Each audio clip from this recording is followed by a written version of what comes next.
शांत में दिखता हूँ अभी, ये तो परिस्थितियों ने, संगत ने ऐसा बना दिया। उपराध लो आदमी जो ना, उपराध लो, जाना है कि किताब ले ली और फाड़ दी और पाची मेल दी, बोला कर ला कहीं कर लो। जैसे उसका पेन निकाल दिया, उसके डक लगा दिया, रिफिल निकाल कर पेन वापस दे दिया, ला पकड़ता और पेन। किताब नहीं मिली तो किताब रख ली बैग में, गेंद मिली तो पत्ती को चीरो देर गेंद तोड़ दिया। आती थी ना वो रबड़ वाली, मतलब सारे दिन यही काम पढ़ाई के अलावा। छठी क्लास तक तो कोई लेना देना ही नहीं था। चौथी क्लास में जाकर के पापा ने थोड़ी क्लास लगाई। स्वाध्याय जानते नहीं थे गांव में, आप लोग भी ध्यान होगा, जैसे ही घर जाते कच्चा पक्का जैसा भी घर होता तो बेग ना तो यहाँ फेंका जाए चल, फिर दूसरे दिन संभालते थे अपन, कटेगी हो रहे। स्कूल ड्रेस का कोई होश नहीं था, गंदी है तो भी क्या दिक्कत है, मास्टर को दिक्कत है क्यों देख रहे हैं, हम तो ऐसे ही रहते हैं। हाँ वो ठेक लो पेंट में या शर्ट में, भाई टीचर क्यों देखे, गंदे ही है, मत देखो ना, हम तो ऐसे ही पहनते हैं रोज। तो ऐसा बचपन आपका भी रहा, मेरा भी रहा। चौथी क्लास में फाइनल जब मेरा एक बार टीसी काट कुट दी मेरी, तो मेरे पिताजी को गुस्सा आ गया, भाई साहब बोला अब तो ही को मास्टर मैं ही बनूंगा। ऐसा लेकर बैठे पूछो मत, तो आप ऐसे लटका देते, उल्टा लटका के झूठ मूठ में आग लगा देते नीचे। मम्मी कहती जी मर जाओ, लो मर जावा, बोले दो जने जो एक रह जाए लो। तो मैं सच में सोचता यार बाप सही में मारने दें अपन, सही बात है दो हैं। तो भाई साहब वो 8-10 महीने की शिक्षा ऐसी हुई, मतलब मारते, नाकों से आंखों से आंसू बह रहे हैं, दूज रहे हैं ऐसे। और मुझे देख देख के जो बाकी घर परिवार के चर्चा उनका बीपीआई होता।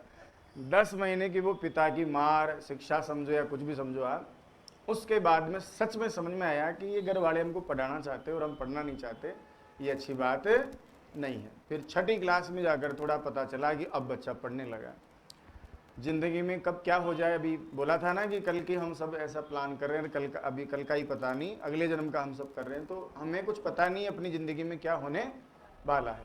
मैं एक दिन आपको उदाहरण दे रहा था कि नया नया प्रोफेसर बना, ज्वाइन करने के 8 दिन बाद ही साइलेंट अटैक से आदमी मर गया। अब आप सोचिए कितना बड़ा पद प्राप्त करने के लिए कितनी पढ़ाई करी होगी, कितने दिन रात सपने देखे होंगे, और उसके पीछे का संघर्ष देखो। आप अपने आप को ही देख लो ना, कितना मेहनत आपको करना पड़ रहा है, कितना एडजस्ट करना पड़ रहा है। और ज़िंदगी में ऐसी कोई दुर्घटना हो जाए तो आदमी बावड़ा हो जाता है, साथ वाले भी, घर परिवार वाले ज़्यादा टूट जाते हैं।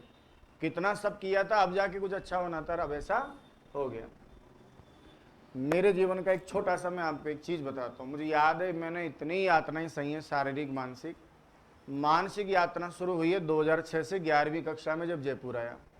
सब्जी वाले के जाकर 10 मिनट खड़े रहना पड़ता था ऐसे कि कौन सी सब्जी बने और वो सस्ती बन जाए। तो मुझे याद है 4 से 5 रुपए में हमारा काम चल जाता था 2 टाइम का। शारीरिक कष्ट तो बचपन में फाइनल ईयर तक तो बकरियां चराते, बताओ हम, छुट्टियां लगती हमको घबराहट पैदा हो जाती कि छुट्टी लगने का मतलब चादरें चुरा बकरियां हम चाल। जयपुर भी आने के बाद में दीपावली की छुट्टियों में 1-2 दिन बचता, घर वाले बोलते सबकी छुट्टी होगी, चुरा था की छुट्टी क्या को नहीं रही जाना पड़ता ना। और जाते ही वही बकरियों में जाते। सारा जैसा जीवन कई लोगों का है वैसा हमारा भी जीवन। एक आध बार तो ऐसा भी हुआ, जैसे मुझे याद है यही कोई उम्र 13-14 साल की रही होगी, तो एक खेत में मेरी बकरियां घुस गई शाम को आते टाइम 5 बजे। अब भगवान जाने उस आदमी को काहे का गुस्सा था, कोई घर पे लड़के गया था, कोई और नुकसान हो गया था, वो तो भरा बैठा था। बकरी घुसी जो घुसी, बकरी से तो मतलब ही नहीं उसको। अब बकरी वाला सीधा मुझे पकड़ के, और मुझे आज भी याद है उस खेत में इधर रंज का था, इधर वो ट्रैक्टर से जो अपन हल जोत देते हैं ना, दोहरा उमरा जो भी आप बोलते हो, उसने मेरा माथा पकड़ के और बहुत दूर तक ऐसे घसीटा उस उम्र, ये नाक वहाँ के चुलचुला के खून आ गया। उसका मन फिर भी बताओ तसल्ली में नहीं आया। उठा के मैं चिल्लाया, बोला चुप। अब चुप कैसे, इतनी पीड़ा हो रही है। उठा के, और कुएं का ढान होता है, ढान जहाँ पर पानी, हाँ, तो उसमें क्या होता था, जैसे इतना इतना पानी तो रहता ही था, वो निकलता था। भाई साहब उसमें लगा के डुबकी, और अब मैं डर गया, मुझे ये मारेगा, कुछ और ही लपड़ा है इसके साथ। जैसे तैसे मैं घर भाग गया। आप जमाने का फर्क देखो, समय का फेर देखो। मैं घर जाकर के भी ये नहीं कह सका कि उस आदमी ने मुझे मारा और पीटा। रो रहा, मैं बिलख रहा, लेकिन छुप छुप के काम कर रहा। 6-7 दिन सदमे में रहा। उस दरमियान हमारे गांव में एक बैरवा समाज के एक रामराज जी का सिलेक्शन हुआ। भाई साहब उम्र में काफ़ी बड़ा था, लेकिन युवा पीढ़ी में बहुत सालों तक कोई नौकरी नहीं लगा था। उसकी नौकरी लगने का समाचार, माहौल गांव में अलग ही बना। 7 दिन यातना के बाद मेरे दिमाग में एक बात बैठ गई कि अब मैं नौकरी लगूंगा, किसी के बाप से नहीं रुकूंगा, इस आदमी से बदला लूंगा। पढ़ने का कोई भी कारण किसी भी समय हमको मिल सकता है, हमारे जीवन में छोटी घटना, बहुत बड़ी घटना की जरूरत नहीं है, छोटी सी घटना भी हमको हमारे रास्ते से इधर से उधर कर सकती है, सही से गलत और गलत से सही। उस दिन के बाद मुझे अच्छे से याद है, और भी बातें रही है जिंदगी में, लेकिन वो बात मुझे इतना डरा दी कि अगर ऐसे ही चलेगा तो ये लोग तो ऐसे ही मारेंगे अपने को। अपने पापा को भी बहुत करीब से देखा, कभी जगह नहीं देते, कोई मतलब ही नहीं है, गाँव में 5 आदमी इकट्ठे हो रहे हैं, इनको बुलाओ, अपने बाद बुलार कहीं कर ला, होता है ना ऐसा। जैसे मान लीजिए प्रोग्राम में शादी कार जाजम पे बैठे, मेरा पापा जाके मिट्टी में बैठा, कोई ये नहीं करा कि आगे आ जाओ, पीछे आ जाओ, धूप है कैसे है, तो मुझे बहुत दिमाग खराब हो जाता था मेरा ऐसा। क्योंकि हम सब बर्दाश्त कर सकते हैं, अपने माँ बाप का अपमान बर्दाश्त नहीं कर सकते। आप देखिए ना, श्री हर्ष के पिता का अपमान हुआ, कितना बड़ा विद्वान हो गया। उतना बड़ा विद्वान तो मैं भी नहीं बन पाया या नहीं बन सकते, लेकिन कुछ ऐसा प्रयास करना चाहिए था। ऐसा मैं सोचा कि ये समय खत्म होना चाहिए। उसके लिए मेरे पास सिर्फ और सिर्फ एक हथियार था, किताब। समझ रहे हैं आप? कुछ अच्छे लोगों की संगत में आया, उन्होंने भी समझाया, तो उन्होंने ये कहा कि बेटा 10 लाख 5 लाख का बिजनेस करना बस की बात नहीं है। खेती बाड़ी 4.25 बीघा ज़मीन मेरे पापा के नाम आती थी, उसमें पेट पालना भी आसान है नहीं है। उसने कर दिया, उसने अलग भूमि खेती जोती, साझे की खेती करी, माँ हरियाणा गेहूँ काटने जाती, बाप इधर सारा काम मजदूरी का, दूसरों के खेत जोता, कुछ भी किया होगा, लेकिन हम लोगों का या तुम्हारे बस का नहीं है। तो पढ़ना चाहिए, और इससे बड़ी चीज़ कोई नहीं है। अगर सरस्वती साथ है तो लक्ष्मी जी अपने आप ही साथ हो जाएंगे। मैंने ज़िंदगी में नहीं सोचा था कि एक परिवार ऐसा हो जाएगा, आप सब लोग मेरे साथ बैठेंगे, सुनेंगे, मुझे इतना पसंद करेंगे बोली भाषा को। और कह नहीं रहा, लेकिन मैं आपसे कहना चाहता हूँ कि सच में इस समय 8 राज्य में सबसे अच्छा काम संस्कृत का सरस्वती परिवार का ही हो रहा है। 35 किताबें छप गई है। ऑफलाइन तो जो यहाँ पे हैं ही, लेकिन ऑनलाइन अभी भी 2,500-3 हज़ार बच्चे अपने पास पढ़ते हैं। एमपी की पूरी भर्ती को एक तरफा सरस्वती परिवार लेके चला जाएगा, इतना बढ़िया माहौल चला है। हरियाणा में भी आधा हम हो गए हैं। सर्वज्ञ भूषण जी हैं, अच्छा पढ़ाते हैं, अभिव्यक्ति का कोई जोड़ नहीं है, लेकिन उनके बच्चे भी धीरे धीरे अपने को पसंद करने लगे हैं। देखा है मैंने इस बार बिहार में, इनमें अच्छा शिक्षक है, पढ़ेगा, काम करेगा। बच्चा ही चाहता है कि उनको सरल भाषा में समझा दिया जाए, एक अच्छा कंटेंट दे दिया जाए। एक चीज़ और जो मैं आपको कहता हूँ समय समय पर, आप महसूस किए कि ना किए हो, चाहे मेरे वहाँ के बच्चे हों या आप लोग हैं, जब शिक्षक होता है तो फिर वो शिक्षक ही हो जाता है, और सामने बैठा विद्यार्थी होता है तो फिर वो विद्यार्थी हो जाता है। मैं आपको कई बार बोला हूँ, आज बार एक बार फिर बोल रहा हूँ कि मैं अपने आप को शिक्षक नहीं मानता, विद्यार्थी समझ के आपको पढ़ाता हूँ। जब मेरा मन संतुष्ट हो जाता है तो मैं आगे बढ़ता हूँ। आप लोगों को आप कभी नहीं समझा, मुझे हर किसी में राम कुमार दिखाई देता है। मैं अपने दिनों को हमेशा याद रखता हूँ, सुबह से शाम तक दिमाग में एक ही बात दौड़ती है, अगर मेरा सिलेक्शन नहीं होता और मैं यहाँ सामने बैठा होता तो मेरी भावना शिक्षक के प्रति कैसी होती। मैं जाता हूँ रोजाना, आप भी जाते, मैं भी जाता हूँ। मुझे इतना डर लगने लगता है कि अगर मेरा उस समय सिलेक्शन नहीं होता, 10 साल बाद 15 साल बाद मेरा जन्म होता, मैं इसी तरह इन लोगों में से भीड़ भाड़ में होता तो क्या ही हो जाता यार। तो भगवान का धन्यवाद देता हूँ कि सही समय पर जन्म दिया और सब काम ठीक ठाक होके एक रोजगार मिल गया और एक इतना प्यारा सा परिवार मिल गया। तो ऐसा नहीं है कि पढ़ा लिए प्रोफेशनली आगे काम कर गए, इससे काम बनता नहीं है। एक होता है आत्मीयता के साथ पढ़ना पढ़ाना, तो मेरा उसको हमेशा मैं उसको आगे रखा हूँ। इसलिए शायद राजस्थान और उससे बाहर के बच्चे थोड़ा जुड़ रहे हैं, एक अलग अटैचमेंट हो जाता है। कितना ही रीट में ऐसा था, मैंने एक बार ऐसे ही कह दिया था कि रक्षाबंधन है और मैं आप सबका भाई हूँ, जिन लड़कियों के बहन नहीं है मोबाइल पे ऐसे राखी भेज देना। आप मानेंगे नहीं, कम से कम 1000 मतलब लगभग 20-25 हज़ार मैसेज मेरे पास आए। आज भी वो लड़कियां भाई भाई कह करके मुझे मैसेज कर देती हैं।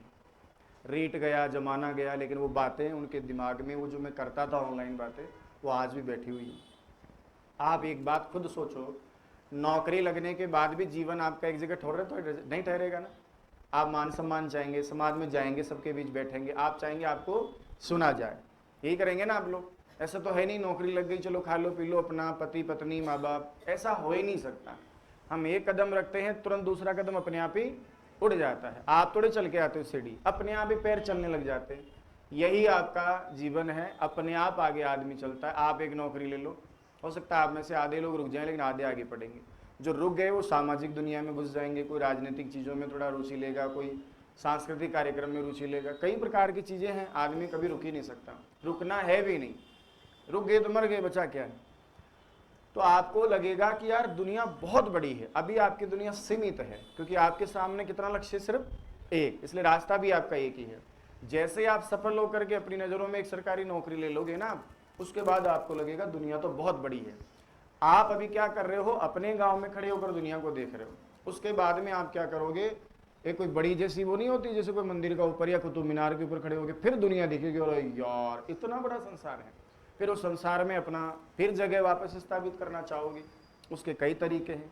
कोई देख भैया ने कहा कर्मकांड करते हैं, ये करते हैं, ये सब सामाजिक दायरा बढ़ाने का तरीका है। ये भी कह रहे थे एक दिन कि गुरुजी एक बार नौकरी लग जाए, पापा ये चाहते हैं, उसके बाद ये काम ही मजा आ जाएगा। सच बात है। आप में से हो सकता है अभी भी कई लोग, मैं व्यक्तिगत नहीं कहना चाहता, एक दिन मेरा मन इतना द्रवित हुआ, मैं दुर्गापुरा साइड में जा रहा था, अपनी संस्था का एक बेग लटका है विद्यार्थी, मैं व्यक्तिगत नहीं कह रहा, मुझे पता भी नहीं, मैंने उसका चेहरा देखा ही नहीं ढंग से, एक बार देख के मैं नहीं देखा, मैं नहीं चाहता था कि दोबारा मैं उसको देखूं, तो मुझे वो बात याद आए। और ये जो जोमेटो ये स्विगी वाला मामला है, उसमें वो डिलीवरी का काम कर रहा था और बारिश बरस रही थी, भीग रहा था। मैं थोड़ा आगे जाकर गाड़ी रोक के उसको देखा, उसकी जगह अपने आप को रखा, फिर भगवान को धन्यवाद दिया कि सच में ही कुछ जो भी है बाप दादा का पुण्य होगा, माँ बाप की तपस्या होगी, गुरुजनों का आशीर्वाद रहा होगा, तो सब ठीक हो गया। और आज मैं इस जगह नहीं, वरना ये काम मैं भी कर रहा था और शायद कर ही रहा होता। तो मैं जब ये सब देखता हूँ ना, तो फिर मैं ये आइडिया लगा लेता हूँ, हो सकता मैं गलत हो सकता हूँ, कई का जीवन अच्छा हो सकता है, आपका बढ़िया सुविधाओं में आप पनपे हो, आपके माँ बाप अच्छा आपको रखते हो, लेकिन मैं तो यही मानता हूँ कि आप सबकी ज़िंदगी में अभाव है, इसलिए आप यहाँ पढ़ने आते हो, गुरुजनों का सानिध्य प्राप्त करते हो और नौकरी के पीछे भाग रहे हो। आप भी दिया कुमारी के संतान होते या उनके परिवार में होती, आपकी बुआ जी होती या कुछ भी होती, आप नहीं आते, आपको ज़रूरत ही नहीं थी। हमारे जैसे आप जैसे तो उनके काम करते। अगर महाराज ही होते, हम सब राजकुमार राजकुमारियाँ, तो ये सब करते क्या? अगर आप कर रहे हो तो इसका मतलब ज़रूरत है आपको, और ज़रूरत कम ज़्यादा नहीं होती, ज़रूरत ही होती है। चाहे हम किसी भी काम के लिए कर रहे हो, पेट भरने के लिए कर रहे हैं, रोजगार के लिए कर रहे हैं, जीवन की सार्थकता, माँ बाप के सपने, या शौकिया ही कर रहे होंगे, पैसा मिलेगा, अच्छा खाएंगे पहनेंगे, बढ़िया ज़िंदगी जिए, कुछ तो उद्देश्य लेकर आए हो आप। कई के ऊपर जिम्मेदारियाँ इतनी, जैसे कई लोग बताती हैं, मैडम वगैरह कुछ बातें जैसे होती हैं कि सर ज़िंदगी अभी नहीं है, पिछले बेस में थी एक मैडम, इतना बता के गई कि दिमाग खराब हो जाता है आदमी का। किसी का साथ नहीं, जो जीवन साथी वो साथ नहीं दे रहा, आए दिन पीटना मारना, दारू पीना, सास ससुर कहते हैं पढ़ के क्या ही करेगी, हमारा छोरा नहीं पढ़ा तो क्या पढ़ेगी, कितनी चीज़ें हो जाती हैं। अब आप अपने आप को रख के देखो एक बार, आप, मैं अपने आप को रख के देखता हूँ, मैं क्या ही करता अगर मैं ऐसे नहीं करता, आप मेरे साथ नहीं होते, क्या ही कर लेता हूँ, इतना तनाव। अच्छा ऐसा नहीं कि हम लोग, मैं भी अपने जीवन के संघर्ष काल से गुजर रहा हूँ, कई चीज़ें हो सकता है मेरे साथ भी चल रही हों, लेकिन कर्म प्रधान जीवन है, इसलिए समस्याएं पीछे छूट जाती है और काम आगे आ जाता है। कई बार मैं सच बता रहा हूँ, आज भी इतना थका हारा था, क्योंकि वहाँ भी बच्चे प्रोग्राम करें, अब वो चाहते हैं कि मैं रहूँ, मैं नाचूँ, मैं बोलूँ, मैं गाऊँ। सुबह गया जब से परेशान हूँ, भागता भागता आपके यहाँ खड़ा हो गया, तो सोच रहा था कहीं नींद ना आ जाए, ऊपर से कुछ ऐसा ही है तो दवाई का उनका भी असर, लेकिन फिर भी जैसे ही आता हूँ, आपको देखता हूँ, अपने आप ही ऊर्जावान हो जाता हूँ। मुझे लगता है देखो इतने सारे लोग कहाँ से, सिर्फ मुझे सुनने आए हैं तो मुझे अच्छे से सुनाना चाहिए इनको, पढ़ने आए हैं तो अच्छे से पढ़ाना चाहिए इनको। आप जैसे और संस्थाओं को समझते होंगे, फर्स्ट पेपर आप कहीं भी जाते होंगे या सेकंड पेपर आपने कहीं से पढ़ा होगा, मेरी आत्मा में आज तक ये कभी नहीं आया कि फीस ले और मुझे बता मैं इनको निपटा देता हूँ, ऐसा कभी नहीं सोचा सपने में भी। बल्कि ये मन करता है कि आप पढ़ें, अगर समझ में नहीं आ रहा तो दूसरी बार और बैठो ना, क्या दिक्कत है। अगर नहीं समझ में आ रहा तो आप ऑनलाइन से देखो, वापस क्लास में बैठ जाओ। सर समाज में दिक्कत है, होती है, होनी है, अब से पहले पढ़े ही नहीं है ढंग से तो दिक्कत तो होएगी ना। अगर एक ही बार में सबके समझ में आ जाए तो लाखों के लाखों योग्य हो गए, फिर अयोग्य कौन है। तो हो सकता है किसी के 3 बार में समझ में आए, किसी के 5 बार में आए। प्रयास आपका अच्छा हो, मेरा मैं प्रयास कर ही रहा हूँ, अगर दोनों तरफ का प्रयास अच्छा है तो आपकी नौकरी भी लगेगी। ऐसा हुआ है कि कोई आया और नौकरी लगी नहीं, सवाल ही पैदा नहीं। ऐसा हुआ कि सब आए सब नौकरी ले गए, सवाल ही पैदा नहीं। तो कुछ काम हमसे अतिरिक्त आपका भी है, उसको भी आपको देखना है। इतना समझ के चलिए कि अगर आपकी कोई हरकत ऐसी है जो आपके लिए ठीक नहीं है तो 100% मेरी आत्मा को तकलीफ देती है। जैसे अगर मैं पढ़ा रहा हूँ और आप पीछे बैठ के आगे बैठ के मोबाइल में चैटिंग कर रहे हो, ये आपके लिए ठीक नहीं है ना। मैं देखता हूँ, मुझे बहुत पीड़ा होती है, मुझे लगता है कि मैं इनको कहीं गलत तो नहीं समझ रहा, मैं अपने आप को देख के इनको जो समझ रहा हूँ शायद ये ऐसे है ही नहीं, इन तो बढ़िया है, इनका तो मस्त है मामला ही, एकदम बिंदास है। तो फिर लगता है कि शायद इनको नौकरी की ज़रूरत है नहीं है। फिर वही बात है, एक मछली के चक्कर में फिर सारा तालाब खराब कहा जाता है। शिक्षक है, उससे ध्यान हटा देते हैं, लेकिन वो ध्यान तो जाएगा ना, फिर भी आप में से अगर एक भी कोई शरारत कर दे तो फिर कहीं ना कहीं क्लास का पूरा माहौल ख़राब हो जाता है। मैं नहीं चाहता कि क्लास में आने से लेकर जाने तक मेरा मूड ख़राब हो, क्योंकि शिक्षक हूँ, मानसिक और शारीरिक दोनों सक्रियता जरूरी है। कितनी सारी चीज़ें दिमाग में लेकर चलता हूँ, अगर थोड़ा भी खराब होगा शारीरिक या मानसिक, वो चीज़ आपको नहीं देके जाऊँगा, नुकसान तो आपका ही है। मैं कैसा भी पढ़ाऊँ आपको तो अच्छा ही लगेगा अगर श्रद्धा है आपकी मुझ में। मेरा प्रयास तो मान लीजिए मेरे हिसाब से मैं खूब ही कर रहा हूँ। आपको क्या पता रामायण में क्या क्या है, जो मैं पढ़ा दूंगा आप उसी को स्वीकार करेंगे। लेकिन अगर बढ़िया मूड है एकदम अच्छा और आप मुझे दिखाते हो कि सर हम वास्तव में पढ़ना चाहते हैं, हमको नौकरी चाहिए, आप, मैं जैसे आपको दिया हूँ कागज़, अभी अपडेट नोट्स वगैरह दे रहा हूँ, देखा है आपने काफ़ी कुछ मैटर अलग तरीके से भी दिया है, व्यवस्थित किया है, अतिरिक्त भी हो सकता है उसमें, लेकिन वो इसलिए है कि कम से कम ये तसल्ली आपके पास हो जाए कि अब इससे ज़्यादा कुछ भी पढ़ने की ज़रूरत नहीं है। बाकी मैं आपको चला ही रहा हूँ, इसको तैयार कीजिए ना, टेस्ट सीरीज वगैरह आपका चला ही रहे, सारा काम कर ही रहे हैं। इस शिक्षक दिवस पर आपको बहुत बहुत धन्यवाद। श्रद्धा ऐसा नहीं कि आप मुझे कुछ आकर दे रहे हैं, नहीं दे रहे हैं, देखो चलते फिरते आपके भाव से ही पता चल जाता है कि आप मुझे कितना मान सम्मान देते हैं। दूसरी बात, हो सकता है आप मेरे सामने बहुत प्यार प्रेम और मान सम्मान दिखाते हो, मेरी अनुपस्थिति में आपके दिल में दिमाग में क्या है मेरे प्रति, वो सच्चा सम्मान है। अगर वो सही है तो सही है और गलत है तो गलत। हो सकता है मैं मेरे सामने इनकी बहन जी की बड़ी बड़ी बात कर रहा हूँ, इनको बहुत प्रेम से, हाँ बेटा क्या है, और मैं जाके कहूँ अरे यार माँ तो खा की, वो असली वाला मेरा चरित्र है, ये नहीं है जो सामने है। तो वो मैं चीज़ें सब साइड में रख के चलता हूँ। मुझे आपसे बहुत मान सम्मान नहीं चाहिए, इतना सा चाहिए कि आप जिस उद्देश्य के लिए आए हो वो पूरा कर लो। अगर आप नौकरी लग गए तो मैं समझ लूँगा डे 1 से लेकर लास्ट दिन तक आपने मेरा मान सम्मान ही किया है, इसलिए परमपिता परमेश्वर ने आपको आशीर्वाद दिया है। आप सोच के देखिए, अपने माँ बाप का अनादर करके आज तक कोई सफल हुआ है क्या? हाँ, सफल होने के बाद में कर गया बात अलग है, अब तो हाथ से निकल गया, भगवान को देना था दे दिया, छीन सकता नहीं, क्योंकि भगवान सिर्फ देता है, कुछ और तरीकों से परेशान कर सकता है। अगर आप मान लीजिए नौकरी लगने तक श्रद्धावान है, मैं ये नहीं कह रहा कि चरण छुओ शिक्षक का, ऐसा कुछ भी जरूरत नहीं है। आप आत्मिक भाव और विचार आपके अच्छे होने चाहिए। आप नमस्कार करते हो उसी में पता चल जाता है कि आप कितने संस्कारी हैं, आप वास्तव में शिक्षक उचित गुण रखते हैं कि नहीं रखते। अच्छा, आप अगर एक शिक्षक का सम्मान नहीं करोगे तो कल को आप शिक्षक बनोगे, अभी आप शिक्षक ही हैं, आपका कौन सम्मान करेगा? अपन जब राजस्थान से बाहर जाते हैं, या जैसे अभी आप जयपुर में हो, जैसे आपको लगता है कि सेम जिले का सवाई माधोपुर का कोई मिल जाता है, आत्मीयता बढ़ती है ना अपने यहाँ, होता है कि नहीं होता ऐसा? अगर सवाई माधोपुर में पड़ोसी गांव का ही मिल जाए तो आत्मीयता और बढ़ जाएगी, अगर एक ही गांव के हैं तो आत्मीयता और बढ़ जाएगी, ऐसा होता है ना। आप सबकी बिरादरी शिक्षक है, मेरी बिरादरी शिक्षक है, आपका धर्म संस्कृत है, मेरा भी धर्म संस्कृत है। अगर मैं आपको मान सम्मान नहीं दूंगा तो मैं आपसे मान सम्मान प्राप्त नहीं कर सकता। अगर आप एक दूसरे का मान सम्मान नहीं करोगे तो आपका भी कोई मान सम्मान नहीं करेगा। मैं यथा कथनचित कितना भी गुस्सा और किसी से आहत हो जाऊं, मैंने आज तक किसी शिक्षक का अपमान नहीं किया। बहुत बार कई लोगों से परेशान हुआ, प्रताड़ित हुआ, पर यह सोचा ये आदमी गलत हो सकता है लेकिन ये जो शिक्षक है ना ये गलत नहीं हो सकता। अगर मैं इसकी निंदा करूंगा, इसके प्रति विद्वेष रखूंगा तो मेरा व्यक्तित्व धूमिल होगा, कल को लोग कहेंगे ये तो ऐसा था, राम कुमार भी ऐसा हो गया। तो मैं अपने शिक्षक पद को नहीं गिरा सकता। मुझे पता है आज नहीं कल किसी को तो समझ में आएगा कि यार इतना करते करते भी इसने रखा, तब मैं ये नहीं कहूँगा कि मैं आदमी अच्छा था, तब मैं ये कहता हूँ कि मैं शिक्षक अच्छा हूँ, और मैं शिक्षक हूँ इसलिए मैं बुरा हो ही नहीं सकता। अगर इतना ही भाव आपके मन में है एक दूसरे के प्रति, साथियों के प्रति, आपका कंपटीशन आपसे ही है, लेकिन स्वच्छ कंपटीशन सबका भला करता है। दो लोग मिलकर पढ़ाई कर रहे हैं, 2 ही सीट थोड़ी आएगी। दोनों अगर मिलकर पढ़ रहे हैं, एक दूसरे का भला कर रहे हैं, बाकी को पराजित करेंगे। अगर एक सीट आए तो सोचे ना, अपन तो कपट छल, पूछ रहा है नहीं बता रहे, समझना चाहता है नहीं समझा रहे, पढ़ रहा है बेकादी है, मैं तो कुछ नहीं पढ़ रहा आजकल, क्या ही पढ़े, वैकेंसी आई नहीं, सामने वाले को गुमराह करना, ये सब तो तब होता है जब एक ही सीट हो। 1000-1500 सीट कम से कम सेकंड ग्रेड में आनी है, 200-250 अनुमान बता रहा हूँ, डीपीसी हुई इस समय, वाइस प्रिंसिपल बने हैं, 200-250 फर्स्ट ग्रेड में वैकेंसी आएगी। रेट परीक्षा भी लगभग 20,000 प्लस बता रहे लोग बाग, आएंगे जब चलेगा पता।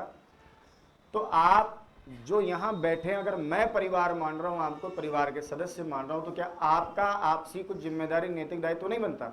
आपस में अगर कोई प्रश्न पूछ रहा था बताइए ना, आपको भी लग रहा है यार मुझे भी नहीं आया, मैं हूँ मुझे पूछिए कि सर्कल ऊपर आगे गए थे, और आपको कैसे पता चलेगा कि आपको भी नहीं आया? बात करने से कई बार समस्याओं का समाधान होता है। नियत साफ होनी चाहिए, ऐसा भी नहीं हो कि लड़की ने लड़के से बात करी और उसको लगा कि तेरी भाभी हो गई, ये भी ज़्यादा हो जाता है आजकल।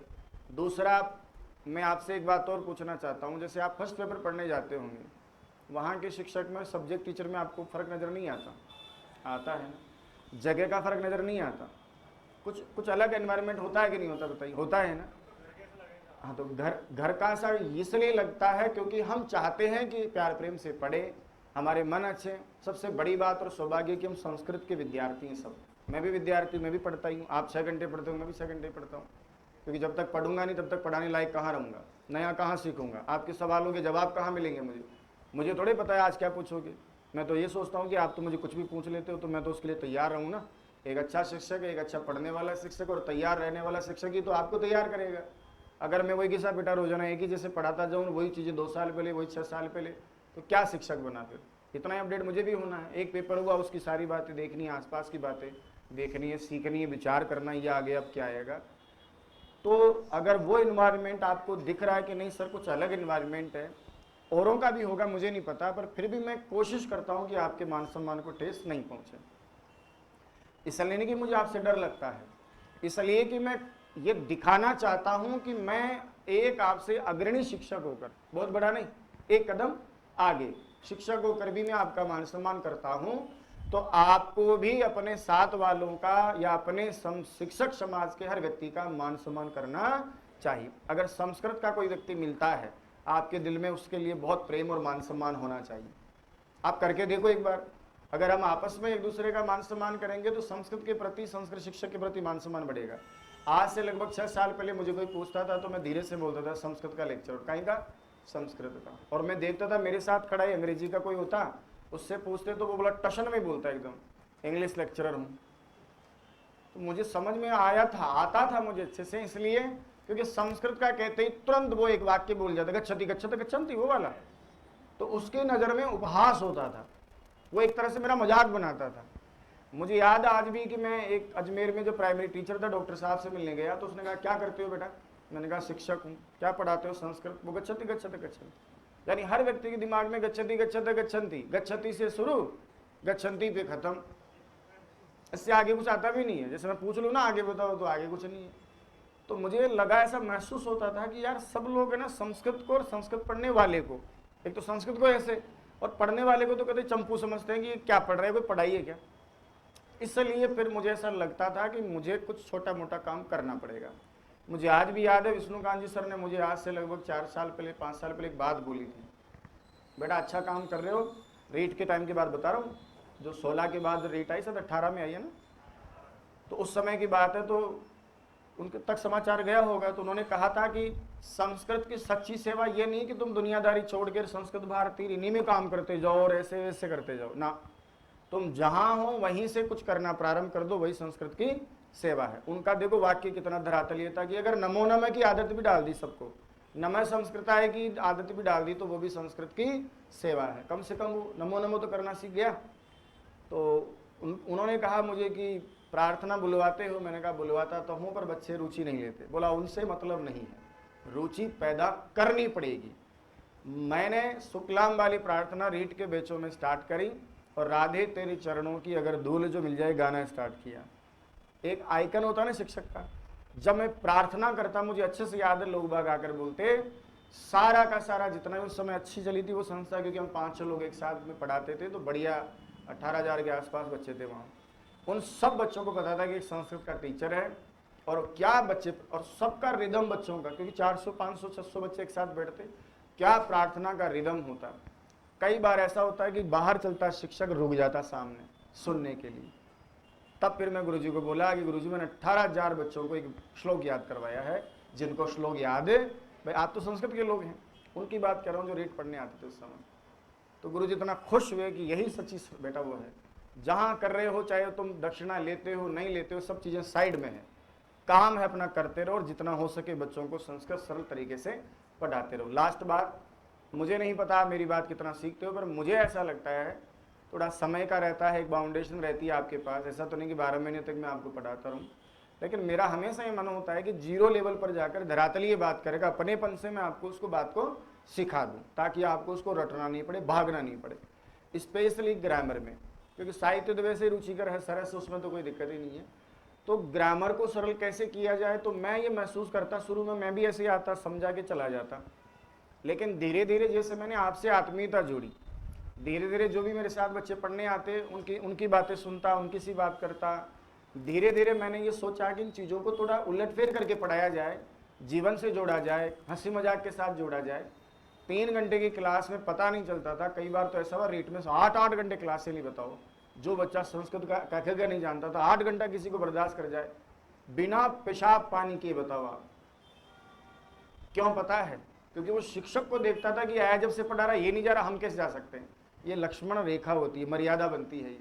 ये कब बनती है? जब उसको लगता है कि शिक्षक इतना मेहनत कर रहा है और हम आके बैठे हम भाग रहे हैं। मैं आपसे नहीं कर रहा, आप तो जाया करो आप देखो कि मरवा दिया आज के बाद यार, देकर आप जाया करो, कोई और लपड़ा हो जाएगा बिना बात, पहले ही पानी खूब बरस रहा है बाहर। तो मैं कहना ये चाह रहा हूँ कि मेरा भाव हमेशा आपके लिए वैसा ही है जैसा मेरे लिए है। अगर मैं सुखी रहना चाहता हूँ, अगर मैं चाहता हूँ कि मेरा सब अच्छा हो, तो मैं ज़रूर चाहूँगा कि आपके साथ भी सब अच्छा हो। आपकी सफलता में मेरी सफलता है। बाहर जाकर आप ये कहो चाहे ना कहो कि अच्छा पढ़ाते हैं, पर मैं चाहता हूँ इंसान अच्छा, ये आप जरूर कहें। ये मेरा हमेशा प्रयास रहता है। पढ़ाने वाले सब पढ़ाते ही 19-20 का फ़र्क होता है, बस इतना सा फ़र्क है, कोई आके पढ़ा के चला जाता है, कोई आपको सुनता है, फिर आपको सुनाता है, फिर आपको सिखाता है। तो ये दूसरा वाला प्रोग्राम है, इसके लिए काम करते हैं। आएगा एक समय, अगर जिंदा रहे, सरस्वती परिवार को मैं आपके जीते जी, मेरे जीते जी वहाँ ले जाऊँगा जहाँ याद करके आपको फ़क्र होगा, किसी ज़माने में गुरुजी हम भी आपके सानिध्य में पढ़े थे और आज राज की सेवा में हैं, और हमने सोचा नहीं था कि ये परिवार इतना बड़ा हो जाएगा। करेंगे काम, उसके लिए मेहनत मुझे भी करनी है और आप लोगों को भी करनी, क्योंकि आप नौकरी लगेंगे जब भी तो गीत गाऊंगा मैं आपके। अगर ब्याह भी न मिले तो कहाँ का ब्याह वाला गाऊंगा? तो पहले आपका ब्याह तो बने, उसके बाद गाएंगे। तो अच्छा पढ़े आप। समस्या है, आप शिक्षक समझते हो, श्रद्धावान है मेरे लिए, आप मेरे से आराम से सहज बात करो। व्यक्तिगत भी कोई दिक्कतें होती कई बार, आप बताया करो, सार्वजनिक कोई बात है नहीं है, सबकी अपनी अपनी समस्याएं हैं। पढ़ाई को लेकर कोई बाधा है तो आपको शिक्षक से बात करनी चाहिए। आप बहुत परेशान हैं, हो सकता है उसका समाधान मेरे पास किसी न किसी रूप में हो। अगर ऐसा मन कहता है तो आपको बात करनी चाहिए। आपको लगता है कि सब ठीक चल रहा है तो भी कोई दिक्कत नहीं है। आपको लग रहा है कि कुछ समस्याएं हैं जो मुझे पढ़ने में परेशान कर रही हैं, तो आपको बात करनी चाहिए। समय समय पर कई बार मैं बीच में जो थोड़ा बोलता हूँ वो केवल मेरे मन की तसल्ली के लिए नहीं बोलता। वो कड़वे शब्द, वो 15-20 मिनट की बात, वो भाषण नहीं होता। अभी भी बोल रहा हूँ तो इसलिए बोल रहा हूँ, एक सामान्य एक कच्चा कमरा जिस पर लग जानते हो क्या, लकड़ी की, उस पर मुरड़ जो मिट्टी होती है, उस कमरे के रहने वाला, उसमें भी सोते खाते, उसमें तो आटा वाटा रहता था। केवल बाहर एक खुला टिन सेट होता था किसी जमाने का, उस घर का लड़का जिसके बारिश में हर जगह पानी टपकता था। रात भर मेरी मम्मी और हम सब जागते थे। मम्मी तो हमारे चक्कर में जागती और हम वो पानी के चक्कर में जागते। आंधी चलने पर डरते, रोते, चिल्लाते कि कहीं चद्दर उड़ ना जाए। पकड़ के बैठ जाते। गाय भैंस चरा की जिंदगी गुजारी है। अगर ऐसा राम कुमार आज आप सबके जीवन में एक दीपक जलाने की योग्यता रख सकता है, तो आप मेरे से किसी भी मायने में आईने में कम नहीं है। तो आप सब आराम से कर ही सकते हैं ना। ऐसा संकल्प होकर के आज 5 सितंबर है। अब आपने थोड़ा मान सम्मान दिया तो थोड़ा मैं आपसे ये अपेक्षा रख सकता हूँ। इतना समझ लो, रोजाना मेरी होड़ करा करो आप कि ये आदमी यार ऐसी जगह से, आप कल्पना नहीं कर सकते। मैं कह रहा हूँ ना आपको, मेरा गांव बहुत पिछड़ा गांव था। अब कर्मचारी बने हैं, 50-60 लोग कर्मचारी बने हैं। मामला नहीं तो मैंने 3-4 से ज़्यादा पक्के घर ही नहीं थे, हमारे सब कच्चे घर हुआ करते थे। वहीं जानवर, वहीं बसेरा और पानी कीचड़ भरा पड़ा रहे ऐसे, मतलब एकदम जैसे औरों का गाँव देखता तो लगता है यार ये गाँव तो अच्छा है, हमारा तो ऐसा है। अब थोड़ी तस्वीर बदल रही है, फिर भी अगर आप अभी जाओ तो आपको भी लगे गुरुजी बाहर भी काई नहीं बदली होती, तो यही कह रहे हैं। तो वो वाली बात तो नहीं है, लेकिन ठीक है, थोड़ा लोगों का गुजारा हो गया। 60-70 कर्मचारी अभी नए हो गए, पहले भी 15-20 कर्मचारी थे। तो अगर ये आदमी इतनी हिम्मत करके यहाँ तक बढ़ सकता, उसके अलावा बहुत संघर्ष है जीवन में, उसके अलावा भी इतने संघर्ष हैं कि आप कल्पना नहीं कर सकते। फिर भी मैं यहाँ आपके सामने खड़ा होकर आपको 2 अक्षर सिखाने की औकात रखता हूँ। अपना बाकी का काम भी ईमानदारी से करता हूँ। रात दिन हमेशा हर टाइम का हिसाब है मेरे पास। बहुत बड़ा आदमी नहीं, लेकिन बड़े लोगों की तरह हर समय काम करता हूँ, क्योंकि मुझे पता है कि मेरा किया हुआ काम सिर्फ मेरा फायदा नहीं करेगा, आप जैसे कई लोगों का फायदा करेगा। ऐसी होड़ रख करके आप क्लास में बैठोगे, एक ऐसे व्यक्ति के सामने बैठने जा रहे हैं जो बिल्कुल हमारे जैसा, उसका घर बार परिवार मम्मी पापा, कई बार मैं डालता हूँ देखते होंगे आप, कोई अलग है ही नहीं, सब आज भी खेती बाड़ी कर रहे होंगे, अभी मेरी मम्मी कहीं ना कहीं से कोई चारा वारा लेके आई होगी इस समय, रोकना ही नहीं है, वो बोलते हैं बेटा रुक यार मैं तो गया काम सुन, करो भाई कोई करे जी करो। तो अगर सब कुछ अपना ऐसा ही है, हो सकता है आपका अच्छा हो, मुझसे भी ऐसा भी हो सकता है, किसी किसी का थोड़ा बुरा भी हो, लेकिन बहुत बुरा वक्त देखा है मैंने। और शायद ये सच है ये बात कि अभाव में इंसान आगे बढ़ने की प्रेरणा पाता है। अगर मारे ठीक ठाक काम होता तो शायद मैं भी आगे को ना। तो अब आप सब लोग यहाँ बैठे हो तो ऐसा तो है नहीं सब कुछ अच्छा ही है, कुछ तो गड़बड़ है ना जीवन में। तो उस गड़बड़ को दूर करने के लिए आप मुझसे होड़ करो कि सर अगर आप वहाँ से यहाँ आ सकते हैं तो हम भी कहीं ना कहीं मेहनत करके आगे बढ़ेंगे, और एक दिन हम भी आप ही की तरह अपने बारे में बताएंगे कि हम भी ऐसे ऐसे थे, इतना सब परेशानी झेली, कई समस्याएं जीवन में। किसी के मम्मी पापा का ही दुख होगा कि मम्मी नहीं है पापा नहीं है, मेरे जीवन में तो कम से कम ऐसे दुख संघर्ष तो नहीं थे। संघर्ष होना अच्छी बात है, बुरी बात नहीं है, दुख होना बहुत बुरी बात है, क्योंकि दुख की क्षतिपूर्ति नहीं होती है। मेरे जीवन में दुख नहीं थे, मेरे जीवन में संघर्ष रहा, वो सबके जीवन में है। मैं ये कहकर बड़ा नहीं बढ़ना चाहता कि मेरे जीवन में था, वो आप भी झेल रहे हैं। आपको देखता हूँ सब दिख जाते हैं कि यार ये सब परेशान है, इनको नौकरी चाहिए, लेकिन बस इतना ध्यान रखना है कि सबको नौकरी नहीं मिलेगी। जो उसके लिए ईमानदारी से प्रयास करेगा, सही तरीके से प्रयास करेगा, जो हम लोग कहते हैं, मैं कह रहा हूँ और भी गुरुजनों के सानिध्य में आप रहते हैं, जैसी बात मानोगे हमारे अनुभव हैं। आज अगर मैं 36 साल की उम्र में हूँ और एक बार में आपको 10 मिनट 15 मिनट बात कह रहा हूँ, ये सिर्फ 10 मिनट की बात नहीं है, ये मेरे पूरे जीवन के 36 साल का अनुभव है जो मैं आपको सिर्फ 10 मिनट में दे रहा हूँ। एक पिता जब हमको समझाता है ना, तो वो केवल 10 मिनट से नहीं समझा रहा, वो अपने जीवन काल का 40 50 60 साल का जो भी उनकी उम्र है ना, वो 10 मिनट में आपको दे रहा है। जिस 10 मिनट को समझने में आपको जिंदगी के 36 साल देने पड़ेंगे, तब जाके समझ में आएगा ना वो। तो ये तो मैं भी समझा रहा हूँ आपको, अगर आप इसको समझ गए तो आपकी उम्र प्लस मेरी उम्र, आप तो आराम से 50 60 साल की समझ रख लोगे, कितनी समझ हो जाएगी आपको।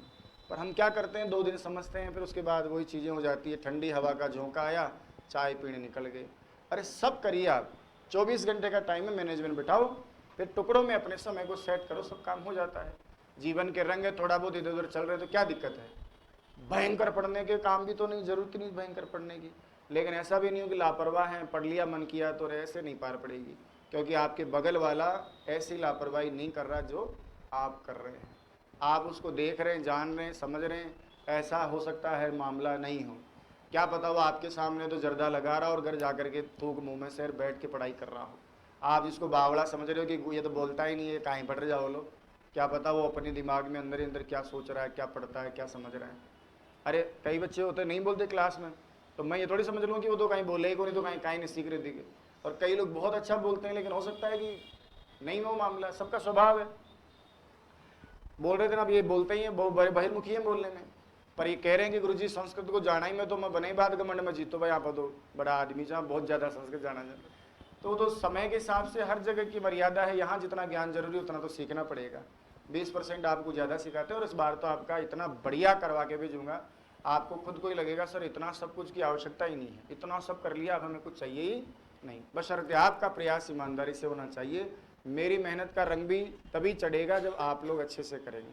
कितना ही ज्ञान दे दें, कितना ही भाषण दे दें, समझदार हो, अपना खुद का मोटिवेशन ही आपको दौड़ाएगा। हमारा मोटिवेशन क्षण भर के लिए, अभी आपको बोल दिया आज रात आप पढ़ सकते हो, कल तो वही पढ़ेगा जो खुद सेल्फ मोटिवेट होगा, क्योंकि मेरे कहे हुए शब्द आपके साथ हमेशा रहने वाले नहीं हैं, क्षणिक क्षणभंगुर है।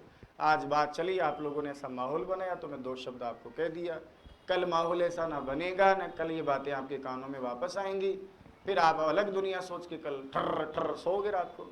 आज जाग लोगे 12-1 बजे तक, कल उसकी पूर्ति आराम से कर लोगे डबल सो के, तो फिर वो मज़ा नहीं आता।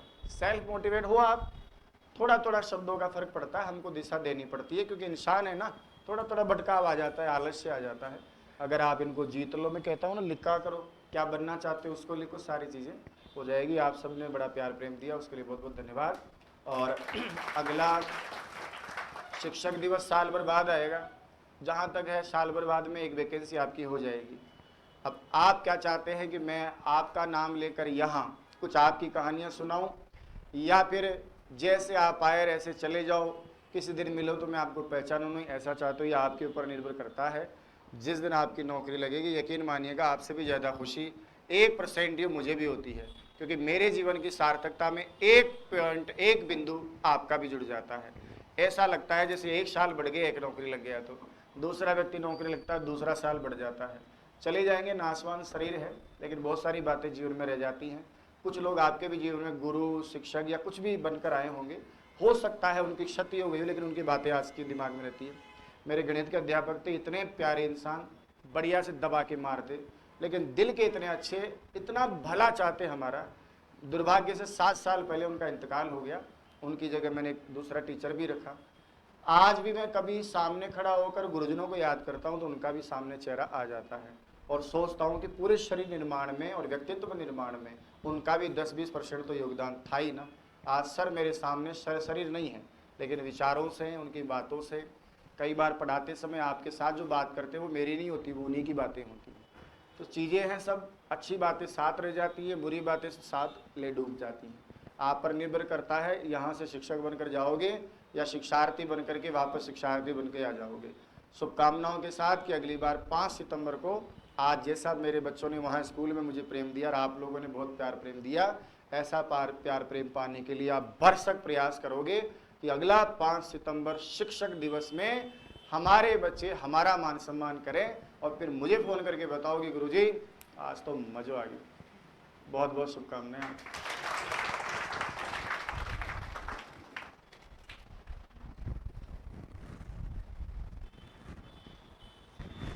वापस राम जी में आना पड़ेगा।